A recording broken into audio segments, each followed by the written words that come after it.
దేవుడు అంటాడు, ఎవరు మీ తోడు ఉండాలో నేను నిర్ణయిస్తాను. అందుకే హల్లెలూయా చెప్పంటాను. హల్లెలూయా చెప్తారు. ఇప్పుడు దేవుడు అంటాడు, నీకు అక్కర్లేనోడు నేను పెట్టను ఇది పక్కన. ఈరోజు చాలా మందికి ప్రశ్నలు ఉన్నాయి. ఈ మనిషి ఎందుకు నన్ను విడిచిపోయాడు? నేనేం తప్పు చేశా? నేనేం మోసం చేశా? నేనేం అన్యాయం చేశా నన్ను విడిచిపోయారు? నేను మంచి కదా కోరాను.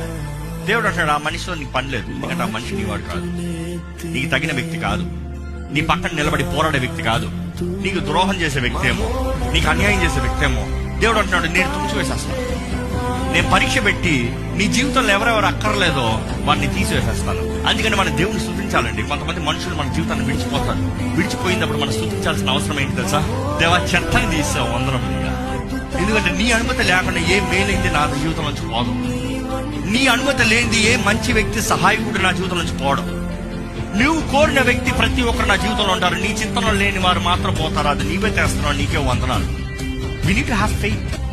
దేవుడు అంటే ఏ పరీక్ష పెడతాను, నేను తీసివేస్తాను. ఎందుకంటే నీ పక్కన ఉండేవాడు నేను నమ్మే వ్యక్తి ఉంటాను.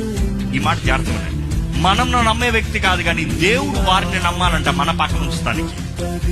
అదే సమయంలో మనం నేర్చుకోవాల్సిన పాఠం ఏంటంటే, మన జీవితం తోడు ఉన్న వారిని ఎప్పుడు నిర్లక్ష్యపరచకండి. మనకు అక్కర్లేని వారిని దేవుడు మన జీవితం నుంచి తీసివేస్తాడు. కానీ అదే సమయంలో మన పక్కన ఉన్న వారిని ప్రేమించవలసిన అవసరం ఉంది.